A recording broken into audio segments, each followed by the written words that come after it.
자, 안녕하세요. 오늘은 영혼의 기도 아주 귀한 책을 소개시켜 드리고 있습니다. 이 책은 피터 테일러 포사이스 스코틀랜드 신학자로서 영국 목사님이셨고 이 책은 1916년에 집필되어 있습니다. 굉장히 오래된 고서인데 이미 절판돼서 시중에는 이 책이 구하기가 쉽지가 않습니다. 하지만 제가 갖고 있어서 굉장히 귀한 보물처럼 여겨지는데 이 책은 특히 1995년도에 제가 좋아하는 목사님 유진 피러스 목사님께서 이 책의 서문을 집필해 주시면서 이 책이 조금 세상 밖으로 나오면서 많은 사람들에게 읽혀지기 시작했습니다. 자, 오늘은 두 번째 챕터 기도의 자연스러움에 대한 아주 깊은 영성이 들어있는 한 단락 한 단락의 내용들을 같이 한번 살펴보도록 하겠습니다. 기도의 단어의 엄격하고 중심적인 의미로 말하자면 하느님의 뜻이 알려지는 통로이다. 하느님의 현존이 영감으로 발전되는 영적 기호이다. 우리와 우리의 영적 자아도 그리 나뉘운다. 그것은 하늘에 계신 성부와 성자와 그 구별과 같은 영적인 구별이다. 우리 자신의 본성적 충동들은 하느님을 무시하는지 섬기는지에 따라 우리에게 벌이 되기도 하고 복이 되기도 한다. 우주적 자연이 인간 안으로 들어오면 인간은 기도 안으로 흘러들어가고 그로써 기도가 충만해지며 자연이 그 내면의 진리를 실현하고 그 성향을 영화롭게 하여 영에 이르게 한다. 기도는 창조의 공공연한 비밀이요. 창조 세계가 진통하며 나아가고 있는 목적지다. 하느님과의 대화는 최고의 예술이다. 우리는 기도로서 자연의 진정한 예술가가 되고 자연의 가장 훈련하고 내밀하고 격정적인 운반자들이 된다. 또한 우리는 자연의 진정한 제사장들, 하나님과 내면적 사귐을 갖는 기관들이 된다. 순종하는 예배 안에서 세계에 내재하시는 성령이 초월에 계신 성령을 만나게 된다. 기도는 자연의 요청에 대한 응답이다. 그것이 자연의 본질이다. 기도는 그 핵심이 기적이거나 그렇지 않으면 아무것도 아니다. 그러므로 기도와 자연법 사이에 균열이 사라진다. 자연과 모든 자연법 체계는 정적이지 않고 매우 동적이다. 그것은 상호작용이 아니라 진보이다. 앞으로 나아갈 뿐 아니라 도달한다. 자연을 움직이는 가장 큰 원동력은 단순한 본능이 아니라 운명이다. 자연의 체계는 기계적인 것이 아니라 진행하는 것이다. 드라마틱하다. 결말을 가지고 있다. 자연을 주관하는 힘은 자연이 어디서 나왔는가 하는 데 있지 않고 어디로 이동하는 데 목표가 있다. 그 추진력이 그것에 내재된 목표이다. 모든 자연 법칙은 그 목표에 관한 포괄적인 법칙의 지배를 받는다. 그 법칙들은 기도를 지향한다. 가장 전향적인 창조는 우리가 하나님을 향해 열정을 품는 데서 그리고 기도로서 하나님을 찾는 데서 본연의 지위에 이르게 된다. 언뜻 생각하면 기도가 실제적인 혹은 과학적인 모든 것과 정반대인 것처럼 보인다. 좀 더 영적인 차원에서 보면 인류는 거대한 자아를 중심으로 한 세계를 구축한다.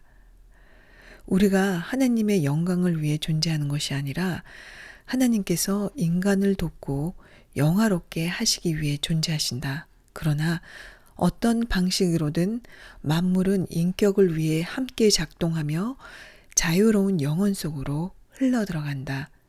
그러므로 인간의 실제적 성공이란 크든 작든 자아의 향상에 기여하는 것이다. 기도는 세상에서 가장 자연스러운 행위이다. 그것은 모든 자연의 성취로서 자연을 안식하게 만든다. 기도는 학문이 스스로 도달할 수 없는 실제에 접촉하는 까닭에 모든 학문의 마지막 단어이다. 우리가 하나님을 찾는 것은 하나님께서 먼저 우리를 찾아주셨기 때문이다. 기도는 하나님의 뜻을 행한다. 그것은 하나님이 우리 안에서 기도하시도록 해드리는 것이다. 우리가 응답을 바라는 것은 하나님의 충만하심이 그분 자신의 기도와 완벽하게 동등하기 때문이다. 성부와 성자는 서로에게 완벽하게 적합하시다. 그것이 성령이시며 신성한 자기 충족성이다. 참된 기도는 두 가지 일을 동반한다. 먼저 자아에서 벗어나 경의와 사랑과 찬미에 몰입한다. 동시에 자아에게로 향한다. 내 안에 있는 모든 것들을 독려하여 하나님의 크신 이름을 높이게 한다. 인내심 있는 빛으로 자신을 예리하게 살피며 우리의 죄가 우리를 폭로할 때조차 우리 자신을 발견하게 된다. 우리의 마음은 되돌아온다. 의지는 팽팽하고 긴장하고 정결해진다. 우리는 과거의 결핍을 회상하는 데 머물지 않고 오늘의 보다 구체적이고 영적인 필요를 발견한다.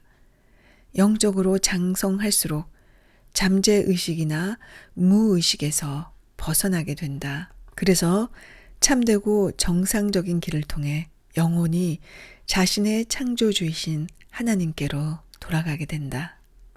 하나님은 우리 영혼이 이렇게 돌아오도록 정해 놓으셨으며 영혼은 하나님 안에서 자신의 도착점을 발견하기 전까지는 평안을 얻지 못한다. 기도에서 간구의 부분도 마찬가지다. 간구도 경배와 찬미와 감사에 의해 성결하게 된다. 그에 힘입어 우리가 마땅히 기도해야 할 바를 더욱더 잘 알게 된다. 하느님 앞에 우리의 일상적인 소원을 아뢰뺄 뿐 아니라 하느님의 임재에 감화를 받아 생겨난 거룩한 소원과 뜻도 아뢰게 된다. 하느님께 감사할 때는 과거와 현재를 드리지만 간구할 때는 미래를 드린다. 간구는 필생의 소명과 마찬가지로 하느님 앞에서 수행해야 할 의무이다. 우리의 기도는 행복을 바라는 이기심에 너무 자주, 너무 큰 영향을 받는다. 그러나 마음을 비운다고 아집이 없어지는 것도 아니고 무심하다고 탐욕이 사라지는 것도 아니다. 순수하지 못한 기도는 오직 기도로서만 순수해질 수 있다. 기도가 기도를 구원한다. 이기심을 극복할 수 있는 길은 비록 하느님의 은혜와 구원의 큰 뜻은 변경하지 못하더라도 우리를 향한 하느님의 세세한 의향을 변경하는 간구로서 하느님의 뜻을 진지하게 대할 때 비로소 열린다. 예배 때 공기도를 하는 많은 사람들이 예배가 갖는 경배의 요소를 제대로 깨닫지 못하고 놓쳐왔다. 이러한 결핍은 이전 시대주의의 개인주의와 맞물려 있다. 경배는 이기주의자와 개인주의자에게서는 찾아볼 수 없는 능력이다. 그는 경배의 능력뿐 아니라 감사와 간구의 능력도 없으므로 하느님 앞에서 침묵하게 되고 하느님께서도 그를 침묵에 버려두신다. 어느 예리한 통찰력을 지닌 이는 하느님 앞에 강한 믿음으로 나아가지 못하고 약한 믿음으로 나아가면 신앙에 크게 해롭다고 경고한 바가 있다. 많은 사람들이 받은 은혜에 감사해 기도하기보다 필요에 쫓겨 기도한다. 그런 기도는 찬미가 되지 못하고 투정이 된다. 정겹고 은밀한 만남이 되지 못하고 뭔가를 찾고 구하는 일이 되고 만다. 승리하지 못하고 염려에 휩싸여 떤다. 능력을 발휘하지 못하고 능력을 구하게 된다. 그리스도의 기도는 이런 태도와 얼마나 달랐던가. 영원하신 성자의 신적인 능력이 모두 기도에서 나왔다. 기도는 하느님의 아들이신 그리스도께서 경험한 행동과 취하신 최고의 형식이었다. 그리스도의 생애에서 자기를 비운 일과 능력을 얻으신 일만큼 신비로운 조화를 이룬 것은 없다. 그분 마음에 이기심이 끼어든 적이 없었다. 그분의 기도는 절박한 필요라기보다 그분의 독특한 능력의 발휘였다. 좌절에서 시작되지 않고 하늘을 향해 고개를 드는 데서 시작되었다. 의무라기보다는 기쁨이었다. 인간의 가난한 믿음보다는 하느님의 은혜의 선물로 갈구하는 마음보다 거룩한 사랑으로 더욱 충만했다. 주님의 기도는 단지 소원이나 갈망만을 내놓으신 것이 아니라 의향까지도 쏟아 놓으신 것이었다. 주님은 성부 하느님께서 항상 자신의 기도를 들으시는 줄로 아셨다. 그것을 아시되 제자들에게 당신의 가치를 나눠주시고 넘치는 복으로 채워주시고 그들 역시 당신의 이름으로 기도하면 들으심을 받을 거라 약속하실 정도로 강한 능력과 확신이 넘치셨다. 주님께서 거두신 위대한 승리는 모두가 주님을 버리고 도망쳐서 볼 사람이 하나도 없을 때 이루어졌다. 주님께서 사람들을 위해 가장 강력한 일을 행하신 때는 사람들을 상대로 일하실 때가 아니라 하느님을 상대로 일하실 때였다. 이 장을 정리하면서 고통당하는 이들을 위해 한마디 하고자 한다. 우리는 고통을 면하게 해달라고 열정을 다해 간절히 기도하지만 기도하고 난 다음에는 지치고 소망이 꺾이고 힘이 빠져서 더 이상 기도하지 못한다. 그러나 고통을 면하게 해달라는 기도보다 더 숭고한 기도가 있다. 고통을 면하기보다 고통의 의미와 성격을 바꾸어 달라고 기도하는 것이 더욱 값지다. 고통을 하느님의 은혜를 매개로 하는 성례로 만들어 달라고 기도하는 것이 더욱 은혜에 합당한 기도이다. 고통이 성례가 되는 것이다. 체념조로 주님의 뜻이 이루어지이다 하고 말하거나 말하려고 하는 것은 그런 태도와는 거리가 멀다. 고통을 당할 때는 아무리 정신을 차린다 해도 그 고통을 하느님 뜻으로 보기는 쉽지가 않다.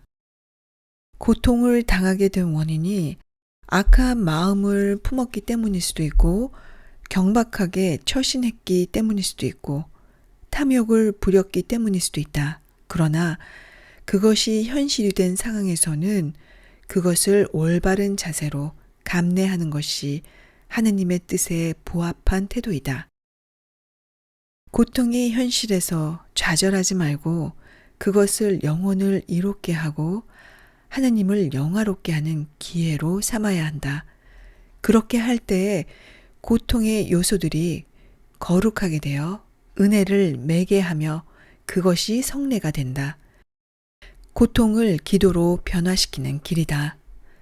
하나님은 고통을 면하게 해달라는 기도를 하게 해서라도 그 고통을 통해 복을 주신다.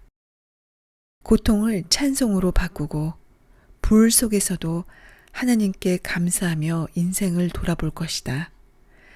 하나님의 선하심과 인내와 자비를 기억할 것이다. 하나님은 누구보다도 은밀히 선을 행하시는 분인 까닭에 친히 베푸신 모든 유익이 다 밝혀지는 것을 원하지 않으신다. 우리는 무거운 마음을 벗고 찬송의 옷으로 갈아입을 수 있다. 불평과 원망을 그치고 주일에 입는 좋은 옷으로 우리 영혼을 단장시킬 수 있다.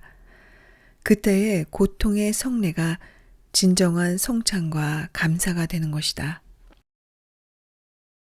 워즈워드의 시에 그것이 잘 담겨 있다. 나는 바라보고 바라보았을 뿐 그녀를 나의 소유로 만들려 하지 않았다. 도래보다 키가 크고 아름다워 눈에 띄는 15살 소녀가 있었다. 하이네그는 그 소녀를 보고 이러한 시를 썼다. 어떤 꽃도 그 사랑스러움 절반에 못 미칠 만큼 귀엽고 아름답고 친절하도다. 끊임없이 밀려오는 다정한 물결이 내 마음과 생각 위로 흐르도다. 그리고 나는 기도하노라. 지상의 것이라고 생각되지 않는 아름다움에는 기도 외에 달리 내놓을 답이 없다. 하느님께서 내 기도를 들으시고 귀엽고 곱고 아름다운 너를 지켜주시기를.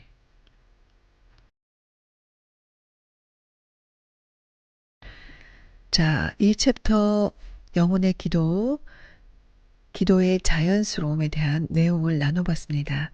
오늘도 여러분 홀로 조용히 기도 많이 하는 시간 가지시길 바라봅니다. 감사합니다.